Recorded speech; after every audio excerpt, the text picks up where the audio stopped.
Hey, what's going on, everybody? Welcome back to the Real 1% podcast. I'm your host, Michael Daly, and together with veterans on this show, we're looking to change the trajectory and the output, what's going on in the veteran community. We're looking to impact people's lives in a positive way. And today I'm joined by another Air Force veteran, my man, Justin. He's a serial entrepreneur. He's a businessman and veteran.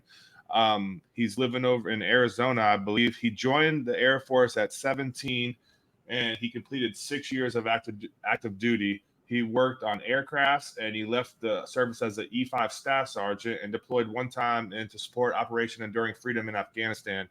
He's always had an entrepreneurial spirit since a young age. He graduated from Grand Canyon University with a bachelor's degree in business management 2021, and he's pursuing a master's in divinity degree in the near future. After hitting rock bottom and nearly losing his marriage and everything else that came with it, in 2013, Justin found himself with a new sense of purpose and drive in life. He's married, he has a beautiful wife, Elena, and 3 kids, Eden, Jalen, and Jackson.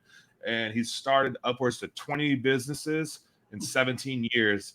His current active businesses include Fireside, RV Rental, Florence, Second Act Apparel, JDB Multimedia. He's passionate about Christian faith, pastoral field, military and veteran topics, and we touched a little bit on before we jumped on live. And he's also 100% permanent total, and so am I. So I'm looking forward to diving into that and hoping to help other veterans get to that milestone. And it's life changing, like he said. But without further ado, Justin, appreciate you being here and making this show happen. How you living today? Thanks, man. I appreciate you having me on. I love meeting other veterans who are trying to help other veterans. That's one of my big things in life, especially after like you had read off there. In 2013, I had a major epiphany, a major, falling out. Hit rock bottom at that point. Went into some major issues. I struggled with pornography for many years. I got into pornography when I was 8 years old, and came from a world of not Christianity. It was just understood as that's normal. That's what guys do. It's no big deal.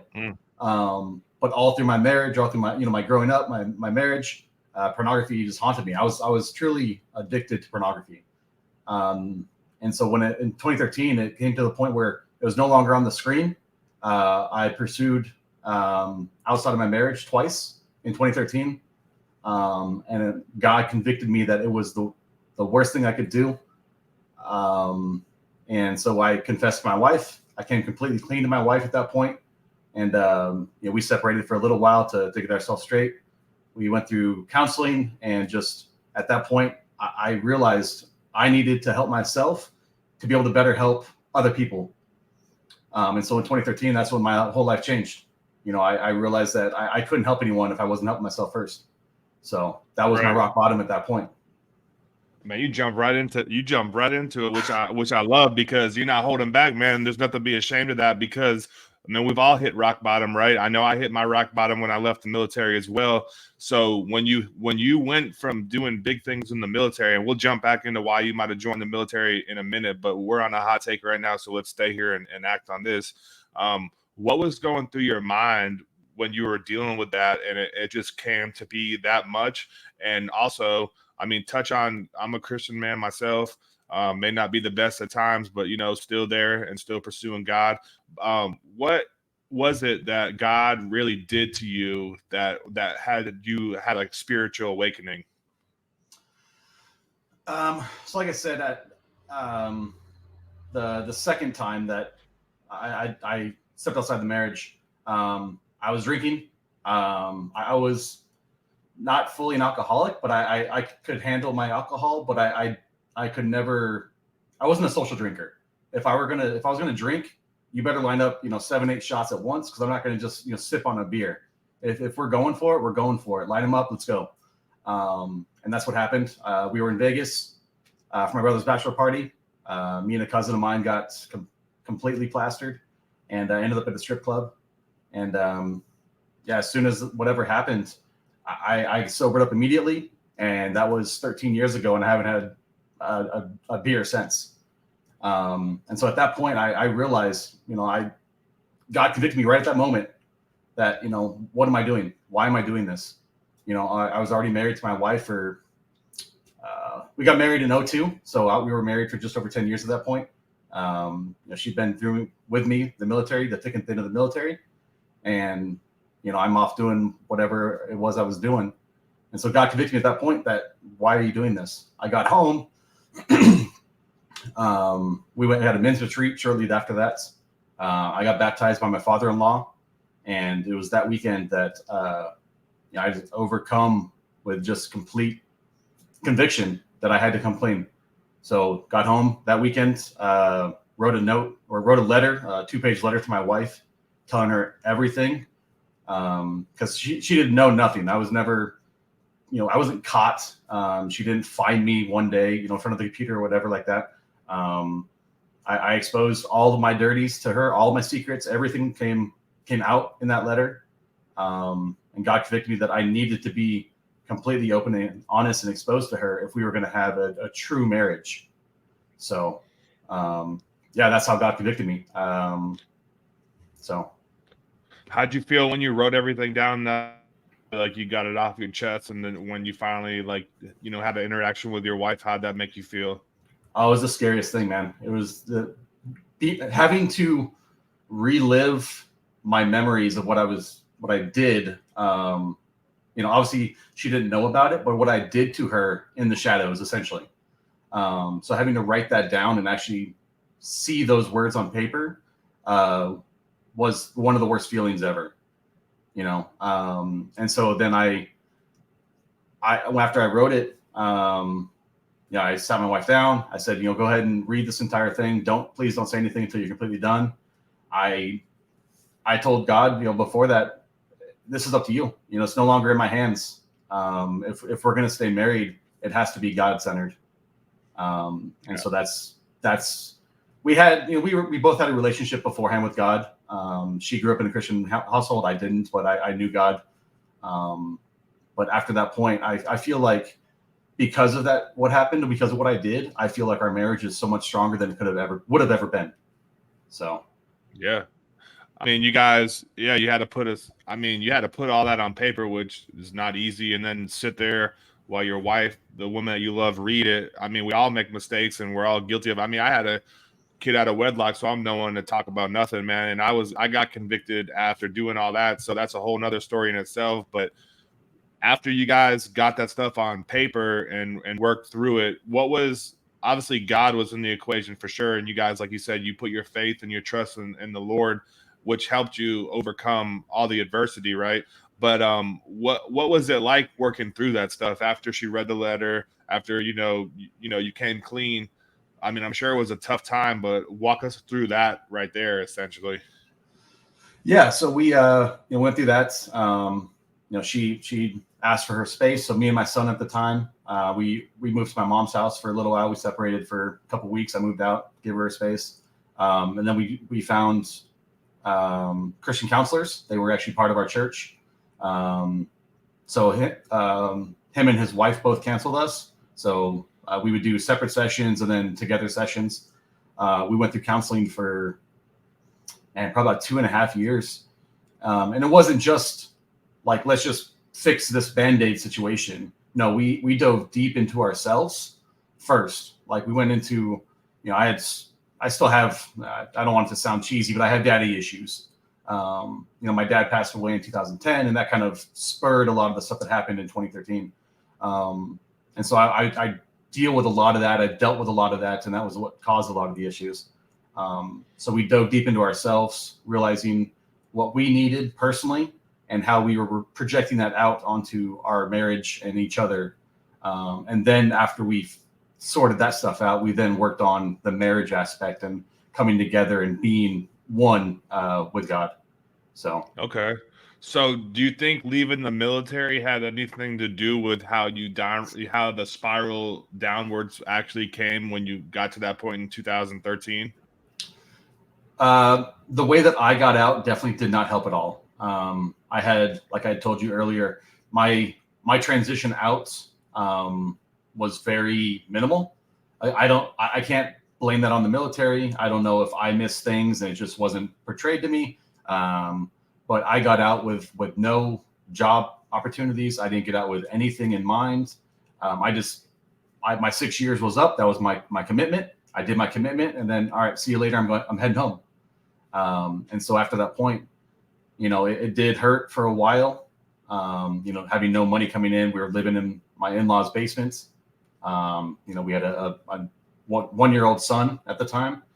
So, it definitely didn't help my personal situation. Going into my deep, dark places, I did deal with suicidal incidents afterwards, just my depression and that kind of stuff hit hard afterwards. So, my transition out definitely didn't help me with that situation. So, when did you start thinking about leaving the military and while you were in service? I don't have a specific time. It was always, looking back, I don't even know why I did leave. Okay.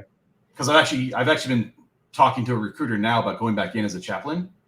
Okay. And the military has always been on my heart ever since I left. Veterans are huge in my heart. And so without having like I said, no prospects afterwards, I didn't have anything. I was, all right, I'm leaving the military to go do this thing. I didn't have that. I was just, my commitment's done. All right, it's time to leave. And I always told myself, if I were to stay, though, I'm going to go officer. If I was going to stay, I'm going to go officer, have the quality of life, the higher quality of life and that stuff as prepared as compared to enlisted. So, but I just didn't really pursue it. Didn't really talk to anyone. They didn't really ask me the questions of why are you getting out? So it just never really crossed my mind to stay in. Did anyone ever ask you anything like, hey, what are you going to do when you get out? Hey, man, what's your plan? Or was it kind of like, all right, see you later? I did have some supervisors and some higher ups that, just in general, everyday conversation. So the shop I was in, I was a weapons trainer. And so okay. The shop I was in was a little bit more relaxed. And we had, being in the Air Force, we're a little bit more relaxed in that whole situation. I was on first name basis with a couple of my sergeants. So, we would have open conversations of just like, hey, so what's your plan? What are you going to do? It was just always, I'll figure it out. I'm going back home and I'll get a job afterwards. So more like figure it out on the fly. What about your deployment, man? Talk about that. This is kind of cool because it's like we're like reverse engineering it. This is the first time I kind of went this way, but I like it. So we'll go back to before your deployment. What were you thinking when you got told, hey, we're getting ready to go to Afghanistan and this is what the mission is? What was going through your mind then? Yeah, so I went in the end of 07 to 08 is when I went. And for me, I had wanted to deploy before that. Also, I had a couple of different potentials that they said, "Hey, you're an alternate potentially," and I wanted the deployment. I wanted the experience. I wanted the adventure. I love the adventure. When I first got to my initial base, my first duty station, they deployed a month before I got there, and so when I got there, I was kind of bummed because I missed it, which would have been dumb to go, 1 month in before getting to my first duty. Right. Not unheard of, but from people. But I was excited to go. On my aspect, I know my wife was pregnant at the time when I left. And so, it was definitely a hard conversation. Telling my family also when I found out my mom was dreading it. She wouldn't even sign the paperwork for me to join the military. So like you said, I joined at 17. I joined the delayed enlistment program at 17 years old in high school. My dad signed the paperwork for me. My mom said, there's not a chance. I will not do that. So she said, when you're 18 though, you can sign yourself. But right. Yeah, my dad said he'll sign for me. So it was November of my senior year I signed, and then I shipped the boot in August. So What did you think about doing before? Where you from originally, and what did you think about doing before you joined the military? Was anything on the horizon for you? Yeah, so I'm a native of Arizona. I grew up in a smaller town called Prescott Valley. It's like middle northern Arizona. Um, I didn't really have like a plan of what I was going to do. My dad wanted us to take over his business. He had a insurance business that he ran.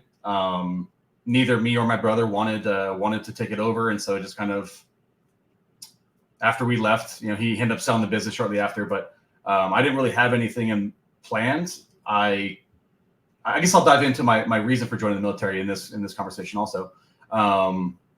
I had started looking at colleges. I was going to do information technology, computer science stuff. So I went and talked to DeVry, went to talk to a couple other institutions that do technology stuff, and so my senior year was during 01. So September 11th happened in my senior year. So I remember, I'm sure most people remember what happened that day, where they were. So I was going to high school. It was eerily quiet on our campus that day. Come to find out, later on why. But that did play a part into it, but it wasn't my driving factor into joining the military. Because up to that point, I had never really said the military was my path. My uncle was Air Force as well. He retired Air Force as Master Sergeant. But I didn't think the military was my path. After that, it changed some of my thinking. And my biggest thinking, like I had mentioned earlier, was my father. He was a good provider. He gave us all the financial things that we needed, but it was a bit lacking on the emotional side. Very lacking on the emotional side. And so I never remember him once ever saying that he was proud of me, or that he respected what I'm doing. And so my dad said, "Hey, whatever college you want to go to, it's paid for.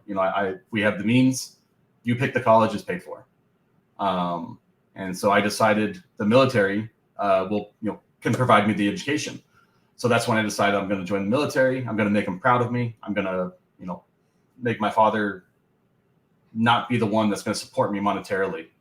And so that was my biggest driving factor, is to make my dad proud and to serve my country and follow in my uncle's footstep as well, just because I always looked up to him as well.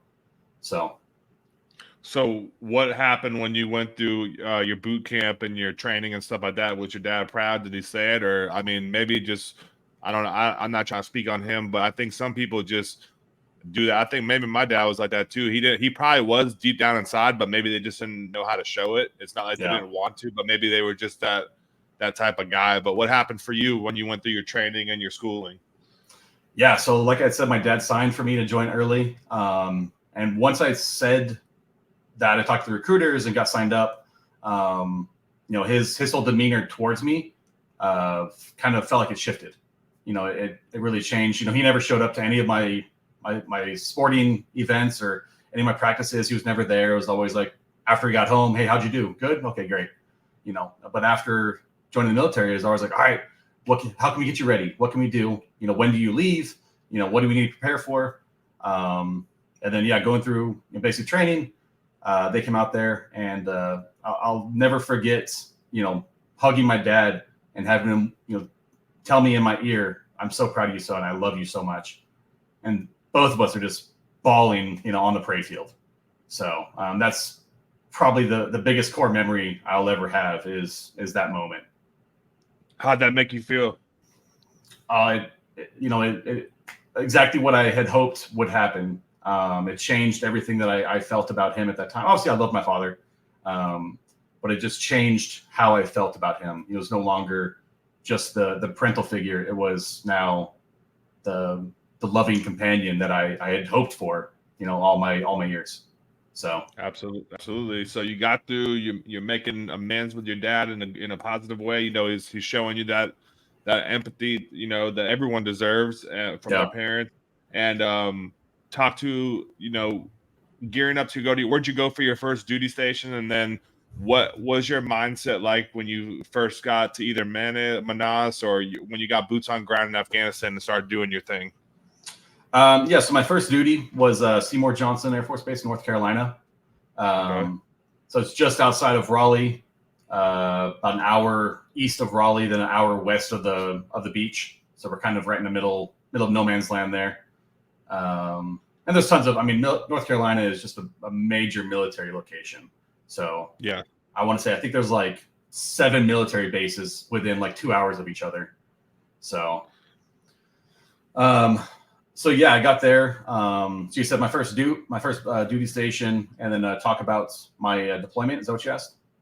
Yeah. What was it like gearing up for your deployment and then just getting boots on ground overseas? Yeah. So my job in the Air Force is obviously different than many others of infantrymen or that kind of stuff. I worked on the airplanes, and I actually was even an instructor. And so I went at the time. We deployed as being essentially quality assurance for weapons troops only. And so we would watch people load. We would help load. We would make sure everyone's doing things properly by the book when required. And so, yeah, gearing up, got to Manus. We flew into Manus also. And then from there, went into, let me forget where. We went into Afghanistan. We went to, what's the larger base? Kandahar or Bagram? Bagram. Yeah, we were in Bagram. So yeah, I went into Bagram, and at the time it was still pretty rough when we were there. So we had B huts. So we had the 8-person B huts. They were starting to build a lot of the apartments and a lot of the large living quarters. So for us, it was not too terrible.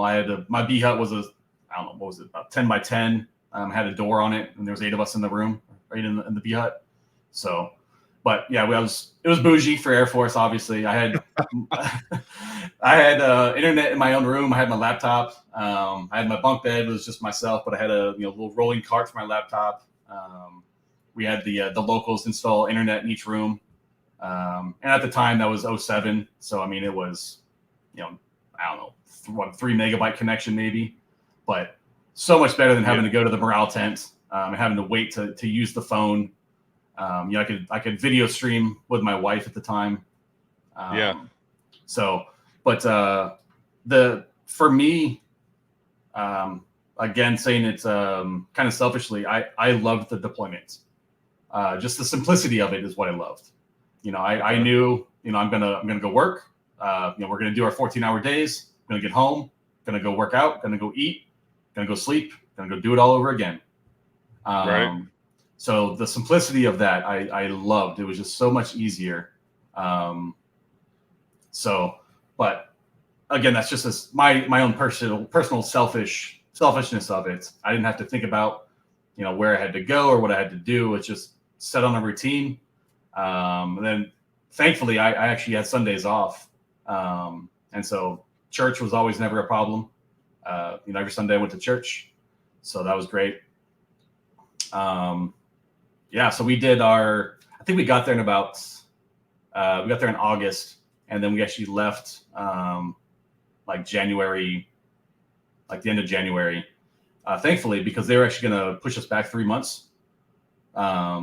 Glad we didn't, because we got home, and then 2 weeks later my son was born. So wow. So you got to get home for that. That's good. Yeah. I lucked out a ton just because, I got home, and my son was actually a little early too. But yeah, as soon as I got home, did my 2 weeks of commander day, or 2 weeks commander's days. And then, the day I was supposed to go back to work, my son was born.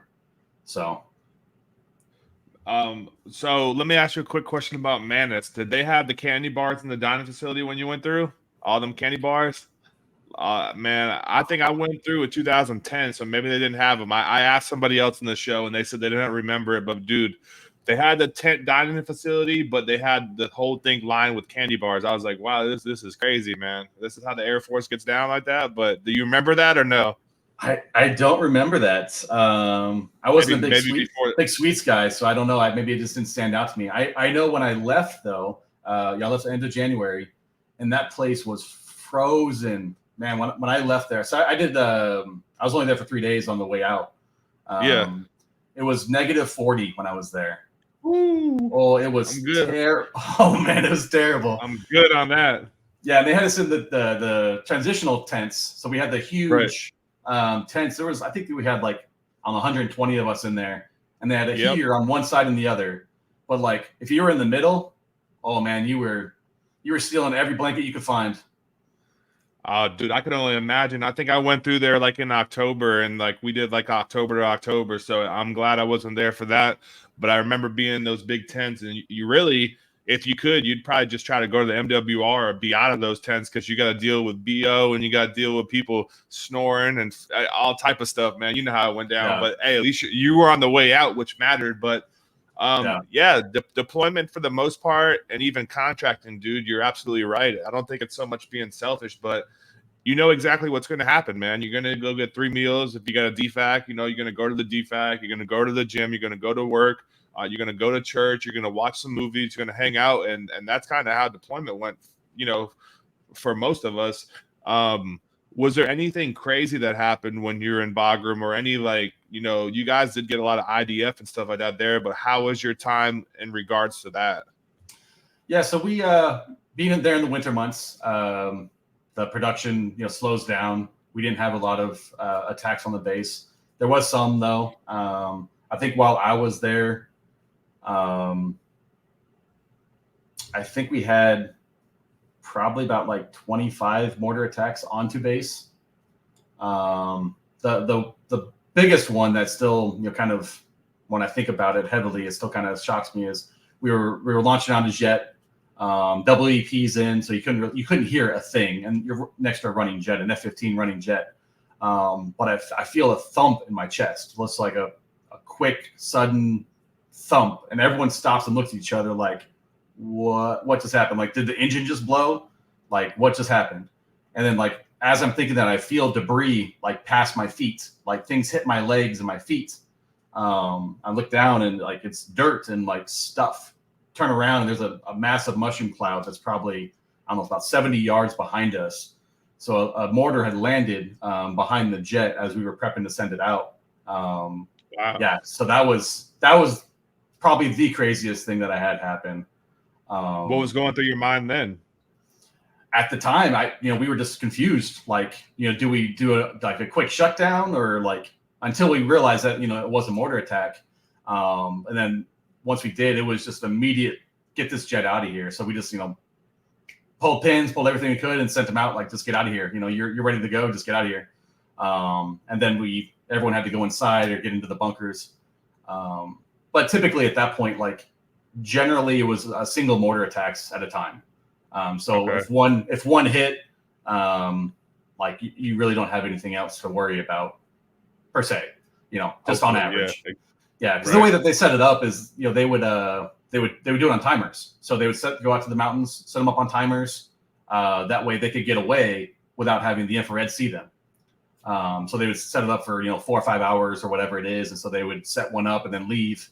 Otherwise they could get tracked, if they're running away in the middle of the mountain. So, but. All right. What, I never went to Bagram, but what was your favorite night in the dining facility there? Friday was steak and crab leg night. There you go. Yeah. Easy win on that, man. Looking forward to that.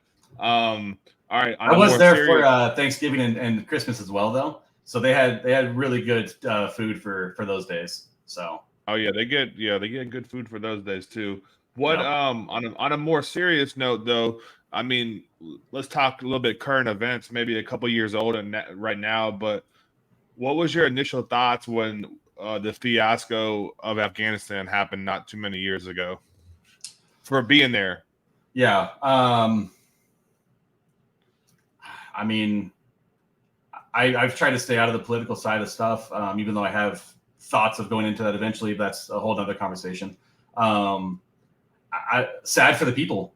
That's really my biggest thing is just sad for the people that the people that are there want to do the best for themselves on average. Typically, a family man is going to do whatever he can do for his family to safe and, growing up and raise their kids and, give them a life.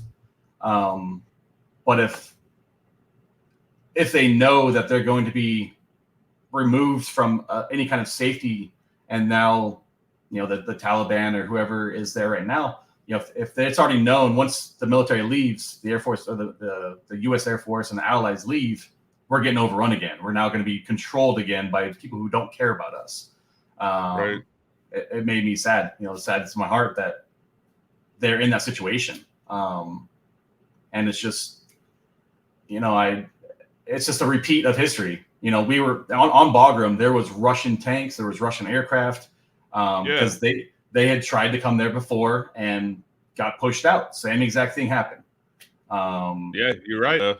No one's ever conquered Afghanistan, dude. Nobody, man. Yeah. It's never Genghis Khan, all these people, the jets, like you said, they're all over Afghanistan. They're buried like a jet graveyard, the Russian jets and everything like that. So yeah, man, I thought it was just kind of crazy how I was actually supposed to go there and work as a contractor, but I ended up taking a different job. So I'm glad I wasn't on ground for that. But I did know some people that were there at the time and flew out to Qatar, and they said it was just a total crazy show, I guess, to say the least. But I don't know, you're the first person I really asked that to, but I feel like all political stuff aside, I feel like it was just a crazy move, and we left millions or billions of dollars of stuff over there, weapons, helicopters, shoes, I mean, all type of stuff. So it's just interesting to hear other people's perspective that have been there. So appreciate you sharing that. When did the entrepreneurship venture start? Was that something that started burning when you were in the military, before the military, or out of the military?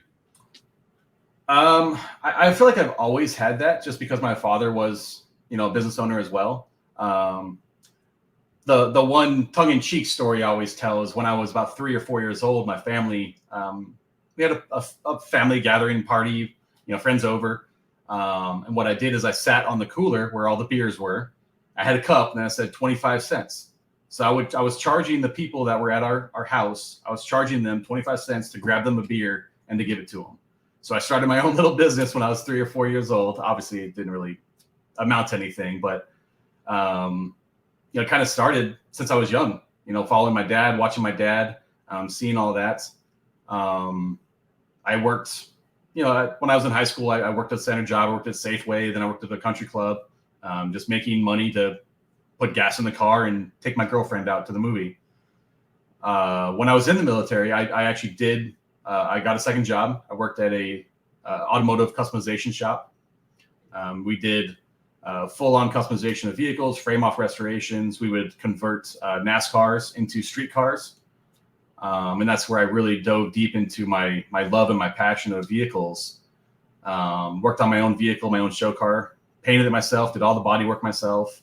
And I started a business at that point, because once I found out that I could buy things wholesale rather than paying retail from a shop and save myself, 40% of cost. That's when I started my business, sold it to my car club members.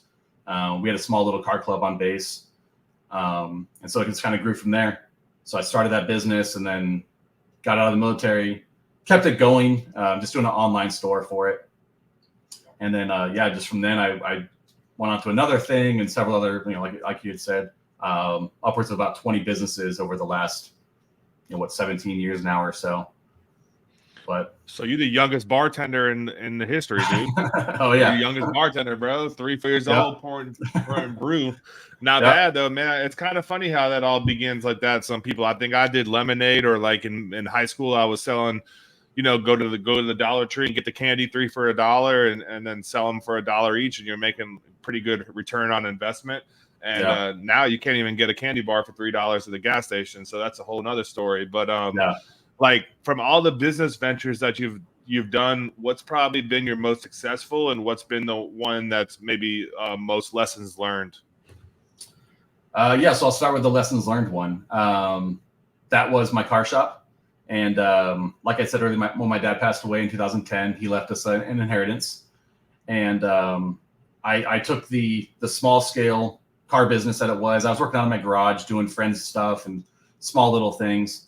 My inheritance was several six figures, and so I had that cash in the bank. Put all my cash into the business.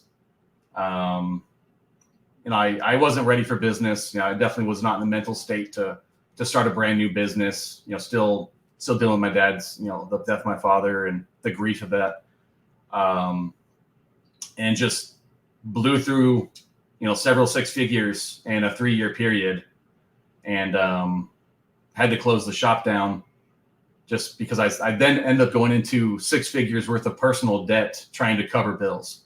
So I'm using credit cards to pay credit card bills that were paying, the lease payment. And so going through that definitely was my biggest lessons learned. And I do try and say that now also. I learned so many lessons. I didn't fail. I learned lots of lessons from that. So, so that's my biggest lessons learned one is the car shop. I loved it. Go ahead. I was gonna say, so I loved it. It was, and the thing I've learned with that also, another lesson learned is my passion and my hobby was what started it. And then when I turned it into a business, I lost the passion for working on cars. I ended up hating working on cars for years because of that. And so it just, it really ruined me internally because of that. So yeah. Looking back on that now, what do you think you would have done differently? Would you have cut sling load, and not try to pour all that capital in the business, or were you just doing it because you thought injecting all that money was going to bring it back to life? Yeah. So, I mean, I definitely shouldn't have started with how I did. Using my own capital to spur it on is good. Definitely not pouring as much as I did into it. But getting into business financing, business loans, things that weren't my own personal capital at the time would have been much better. And yeah, I didn't really look into ways to spur on marketing either. I would just throw more money at it. I would just blindly throw marketing out there that wasn't doing anything.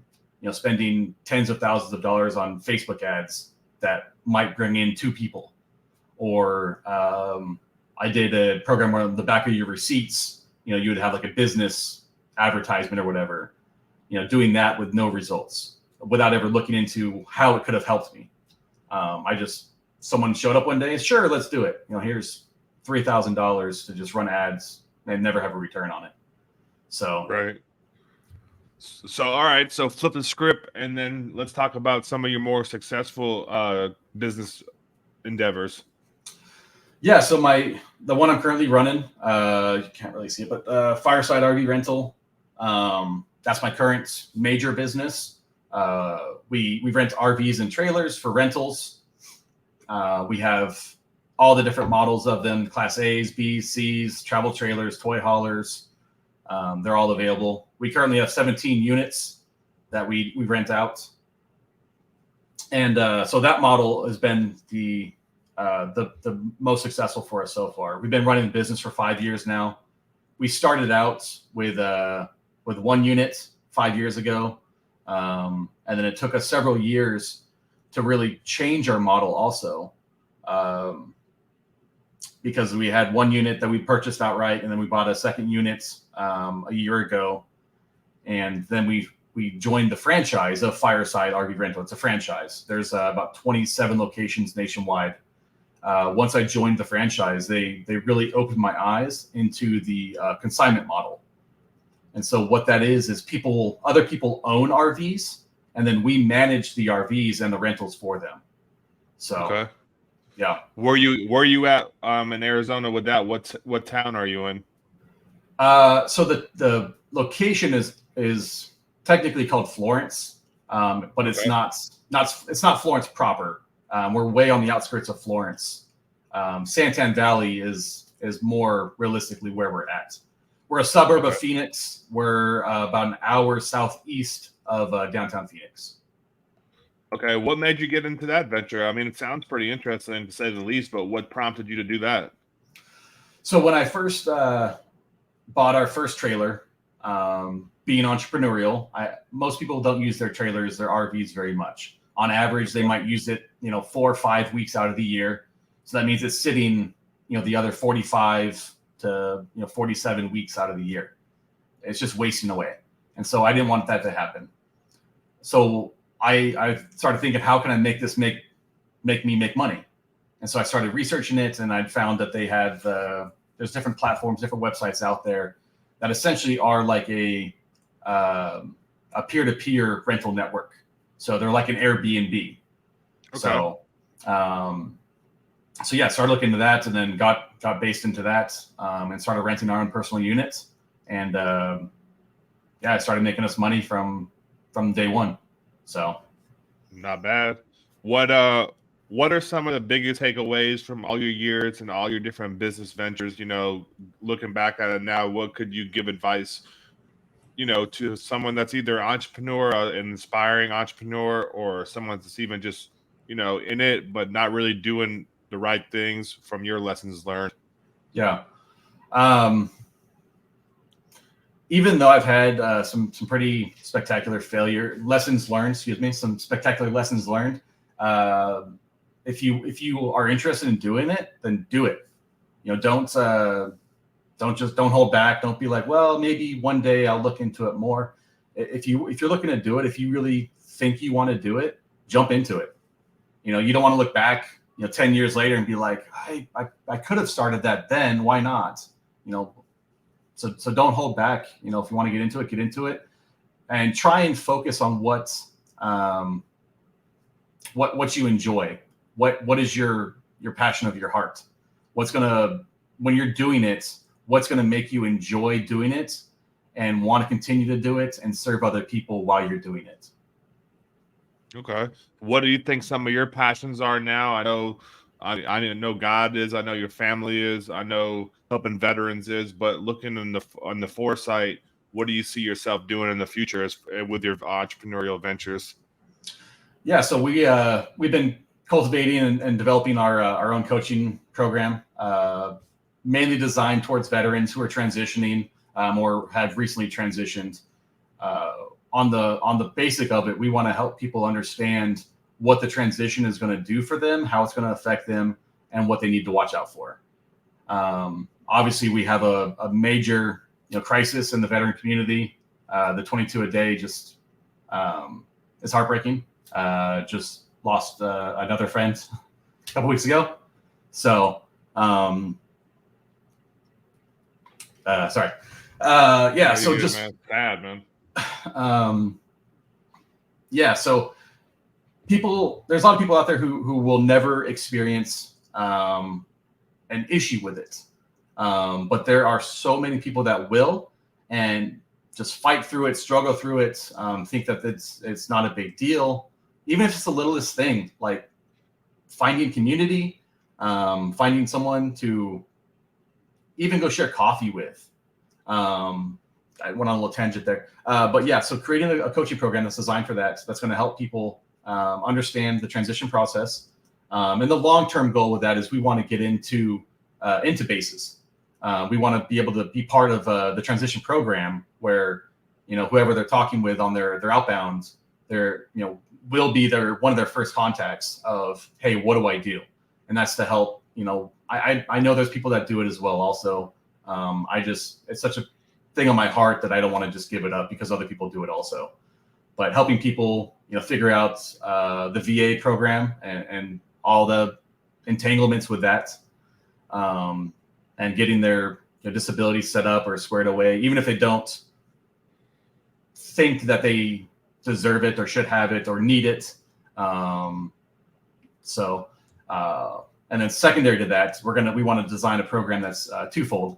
So like if someone wants to be an employee, nothing against employees, we want to help them be the best employee that they could ever be, working in conjunction with their military training and that they had previously to then turn it into the civilian world. On the other side of that, if someone wants to be a business owner, helping them get that started, figure out what they need to do, what kind of licenses they need, what kind of registrations, and develop and build, have the best platform and foundation that they can start with on the business side. So that's the big thing that's on our heart. I have many other different businesses that are, planned, but that's one of the biggest things that we really want to start getting in the works right now. So. Okay.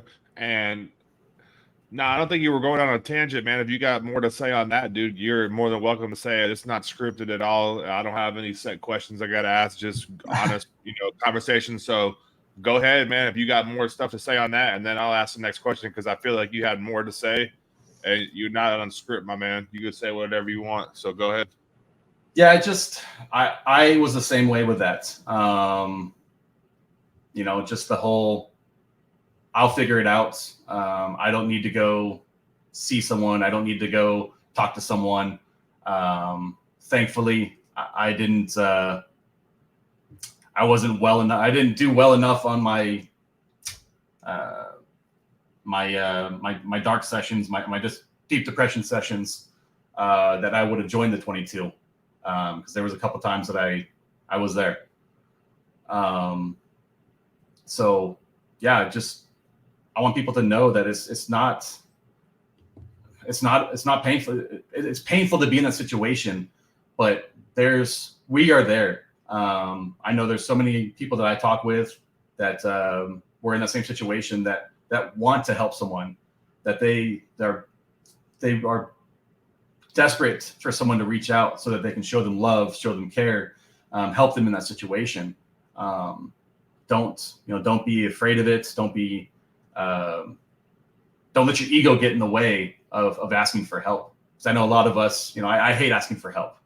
And that was my big thing, is my ego got in the way of asking for help because I look inferior. I look weak.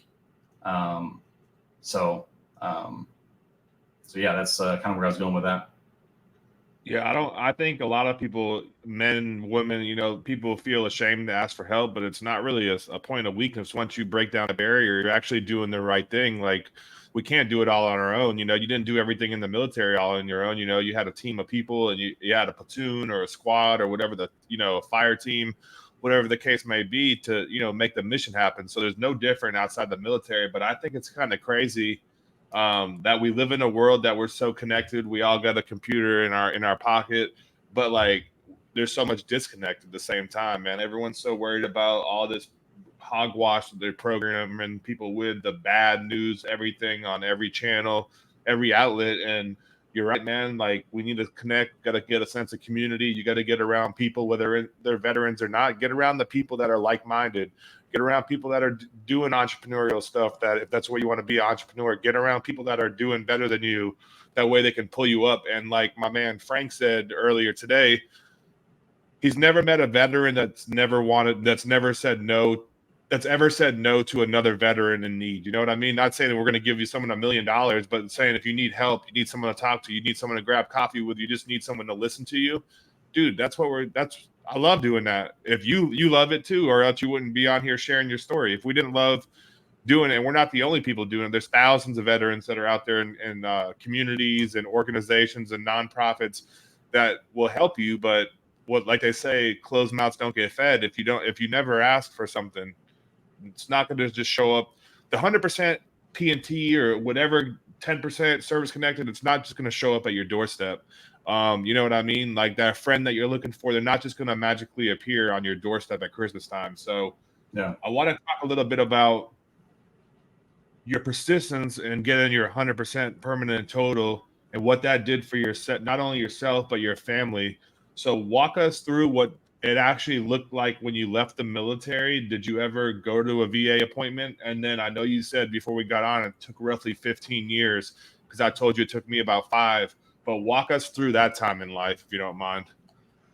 Yeah. So I guess I'll preface it also that I got hurt in Afghanistan. I fell out of a truck. I had whiplash and I hurt my back. So that happened there. And then when I was transitioning out, I did have an appointment where they said, hey, make sure and do your final out with medical. And sorry, I'm just trying to make sure I have it right. So they said, make sure to do your final out with medical, get your final appointment with them, and then pursue the VA and get your ratings or just get involved with the VA and ask for your ratings. So when I did leave, I got my first rating at 30% about 4 months after leaving the military. Okay. So I left in August, got my first rating. I believe it was in December. Okay. And my first rating was 30%. So that was for tinnitus, being around the jets and everything, and just, have ringing in the ears. And then I have mental issues as well, depression and anxiety, like I talked about before. And so at that point, I didn't know that you can put in for a increase. You couldn't like within a year, you can put in for an increase without having to go through more appointments or putting in a new claim. I didn't know that. No, I didn't have a VSO I worked with. I just looked online and did my stuff.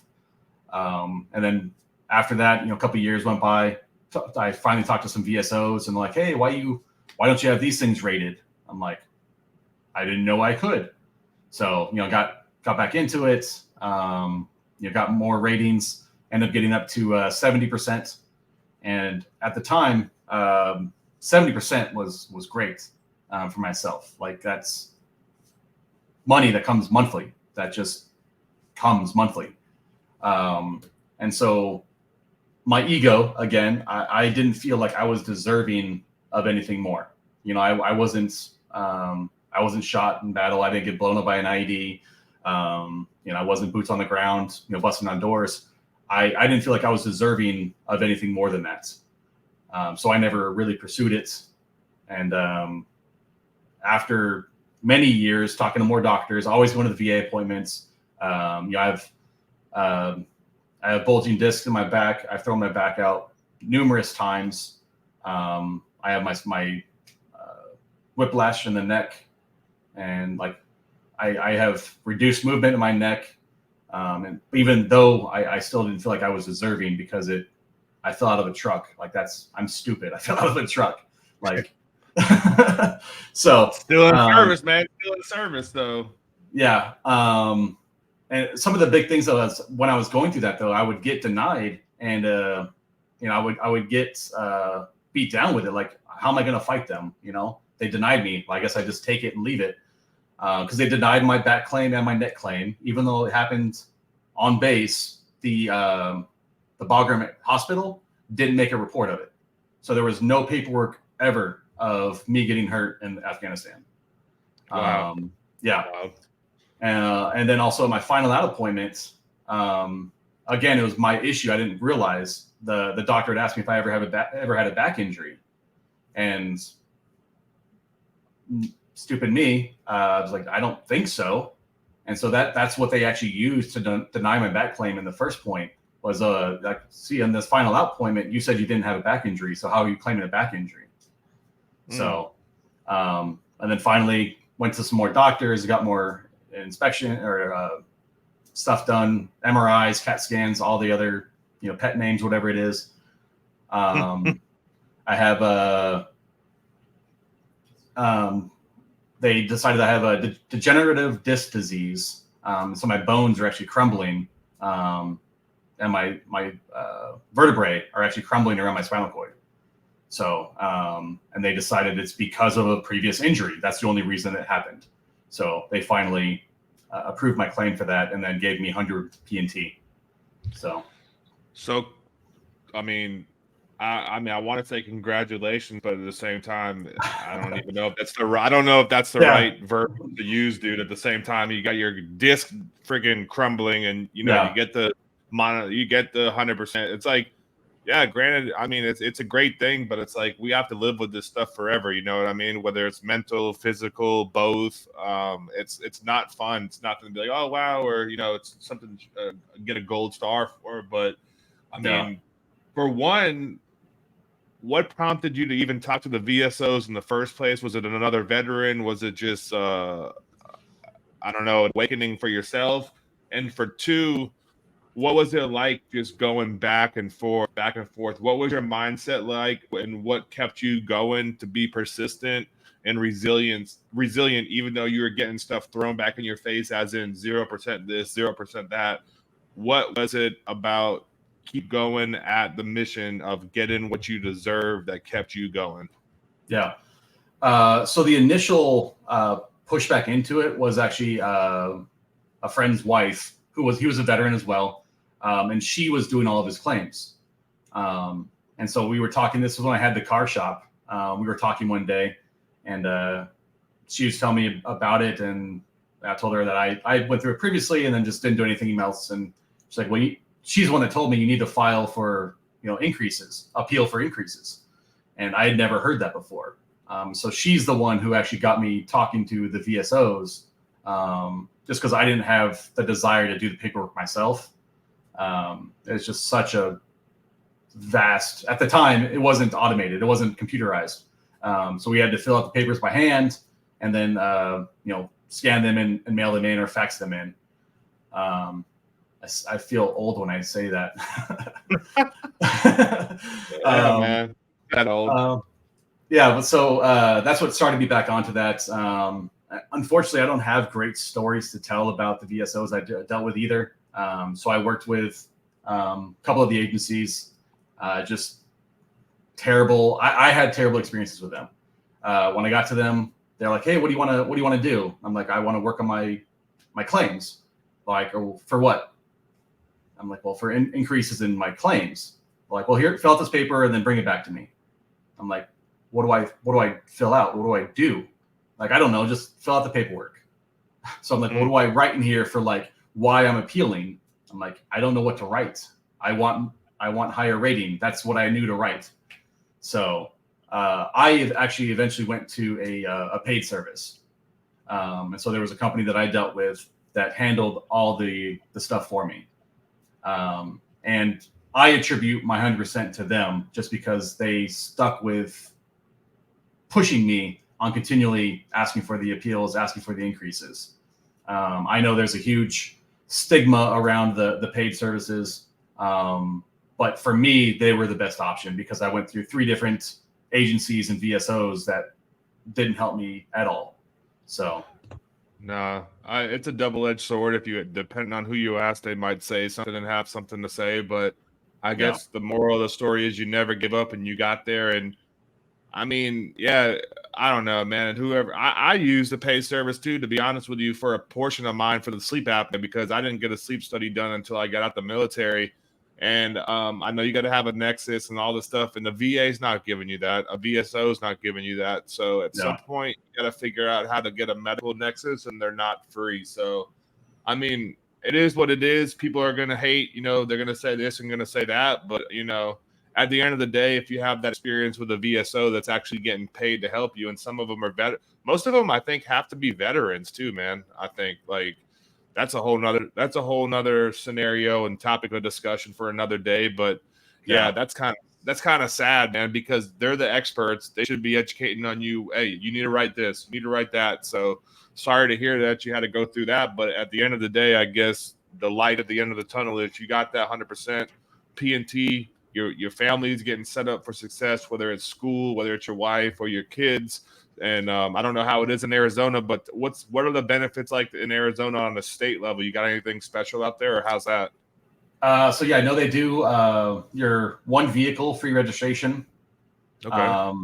And then you get as long as there's enough left in your eligibility, you can actually get a reduction in your sales tax if you own a house.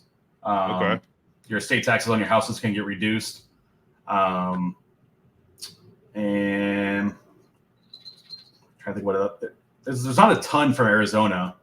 I do have a hunting and license, lifetime hunting and license, hunting and fishing license. So yeah, those are kind of the 3 off the top of my head that I have. So better than nothing, man. Not bad. So What would your advice be to people that have yet military service members that are either yet to join, yet to get out the service, or have already transitioned out but have maybe left a little bit of meat on the bone? What would you let them know from your own experiences? So for someone who's looking to join now, my biggest thing is I always tell them to try and find something they can do that's going to be an experience that they couldn't have outside the military. When I first joined, everyone always told me, pick a job that you can then do outside the military. And after going through it and living it, I don't think that's I don't feel like that's the best option. There's not a lot of jobs where, you can work on dropping into somewhere behind the lines and get paid to do it and have that fun and have that experience and work with getting paid to work out and getting paid to learn a new skill, a new job, a new language. So, pick a job that isn't going to be a normal everyday job that's in the civilian world. It could be even just something like for myself, a weapons loader. There's not many jobs like that in the civilian world. Trust me, I looked for them after I got out. There's not a lot of opportunities for them. So, you talk to the big contractors, the Boeings, the McDonnell Douglases, they have very few of them. And essentially those jobs are legacy jobs. There was guys that were willing those jobs down to their family members when they left. Wow. It was crazy. Like the community in there, like they didn't want other people having this job just because of how great it is. But anyways, so for someone who's going in, if you're going to join, do something that's an experience, you can,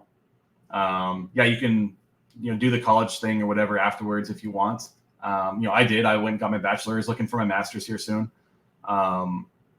But yeah, that's my biggest thing for when someone's going to join. Think about it and really make it fun. Do a 4-year or 6-year adventure. Get paid to travel the world. Get your medical and dental. For someone that's in, just making sure that you're preparing yourself. If you plan to get out, make sure you're preparing yourself for that. Financially, setting yourself up for that with having a savings or having an account that can be a fallback on if a job that you're looking for doesn't work out or whatever it is. So, and while you're in, have fun. Don't make everything so serious. Make sure that you are listening to your supervisors and stuff and not doing that kind of stuff. But make it a fun memory of your life. For myself, I stopped drinking when I was drinking as a teenager in high school. The day I joined and left for boot, though, I stopped drinking until I was 21 years old. I wasn't going to get kicked out of the military for having a beer. I personally thought that was highly irresponsible, and I didn't want to tell that story of I got dishonorably discharged because I wanted a beer. So obviously not everyone wants to follow all the rules. I understand that, but don't make life harder on yourself by intentionally breaking all the rules. If you want to drink, just get sent to Germany. If you're under 21, man, you're legal over there, so you could maybe try to swap out orders or get lucky and get your a choice of duty station. But yeah. What else? As far as someone that's in, also I didn't get the opportunity. I wanted to travel. I was only at one duty station my entire time. I was only at Seymour Johnson the entire time. I feel like that's one of the big things in the military is the travel, the experience, moving to new bases, trying, new cultures, new experiences, having a story and that you can tell later that not a lot of people are going to have. Obviously make sure that, you are prepared for that mentally. Make sure if you're married, your family's prepared for that mentally. Switching cultures, every year, every 2 years isn't easy on some people. So, but if you can, make experiences. So, how is it having a family outside the military compared to having them in the military, always being either gone or training, or you do get some downtime in the military, but what's the contrast from being in and out? for you?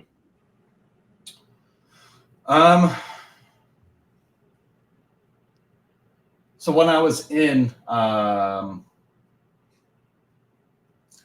felt like at the time there was a lot more options for us to do as far as for the military.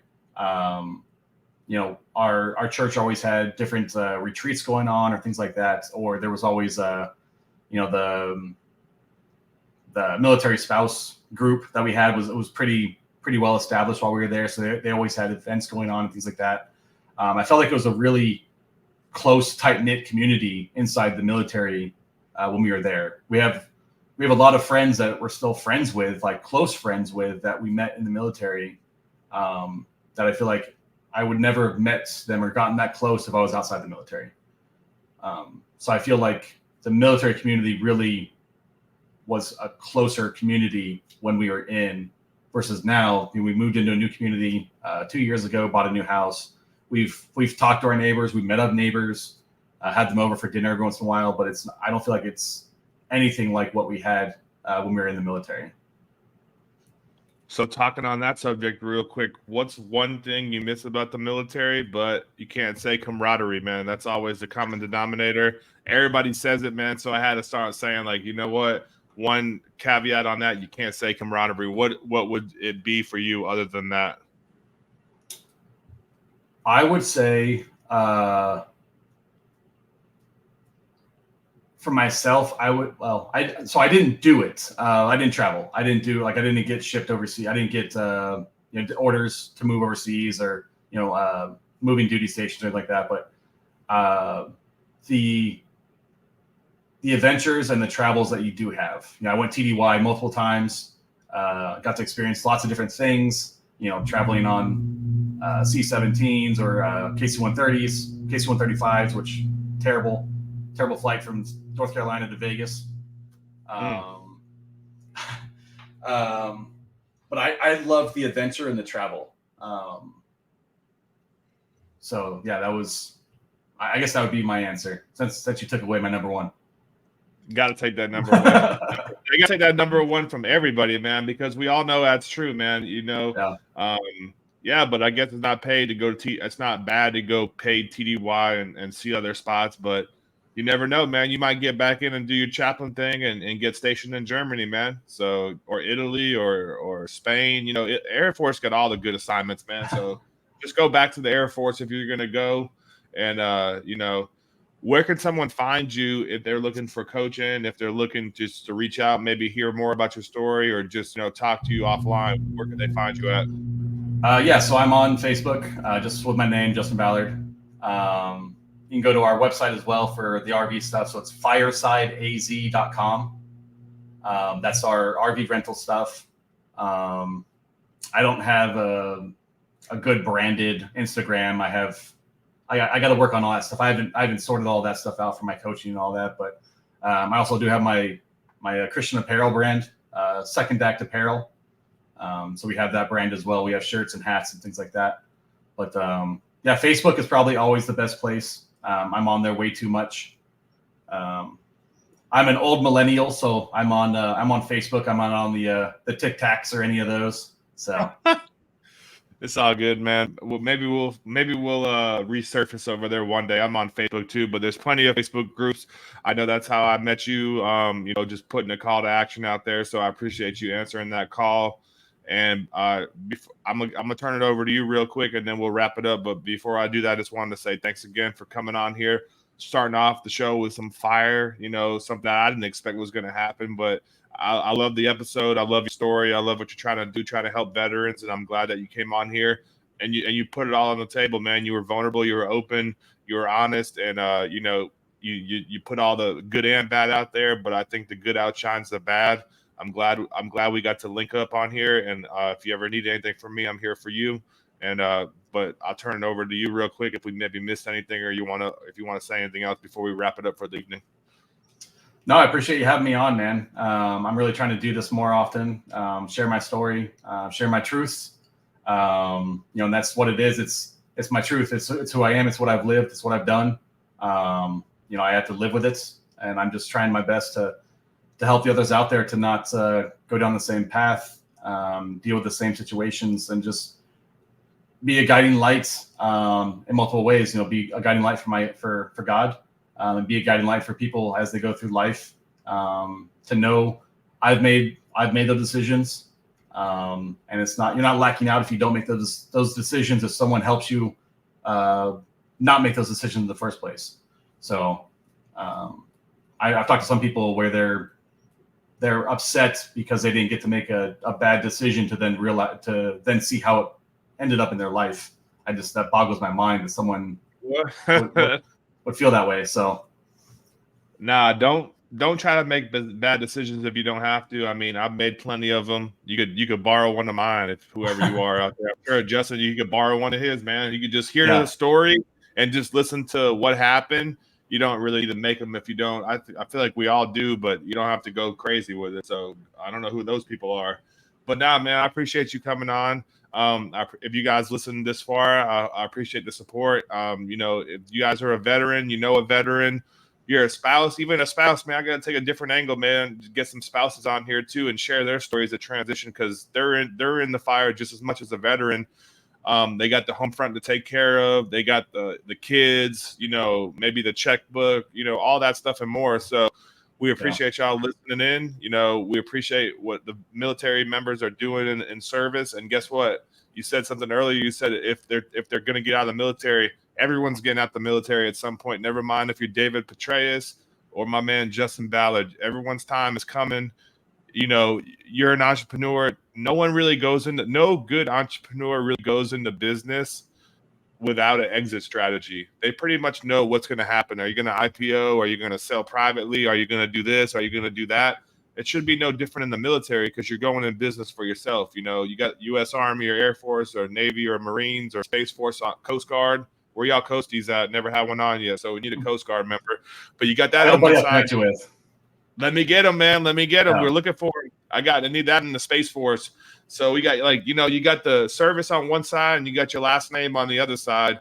So in all reality, you're always working for yourself and you're working for somebody else at points. But like I said, I appreciate y'all coming on the podcast, listening. Justin, for coming on here, sharing your story. Challenge you guys to be the best version of yourself. Challenge yourself every day. Don't put yourself in a dark place. Get around a community of people that are trying to help build you up and not break you down. Unless it's a drill sergeant, making you push or something like that. But that's a whole different story. But it's been an honor to have you on, man. I'm looking forward to staying connected with you. And, if you guys need someone to talk to, reach out, thereal1%1@gmail.com. That's the email for the show. If you want to get on, I'd be more than happy to have you on an episode 2, 3, 4, whatever it takes to get your story out there. Everyone's voices matter. Everyone's stories matter. Don't ever let anyone tell you otherwise. We're living in dark times, so we need more light in it, to say the least. So without further ado, I hope you guys have a great rest of your night, and God bless y'all. Take care.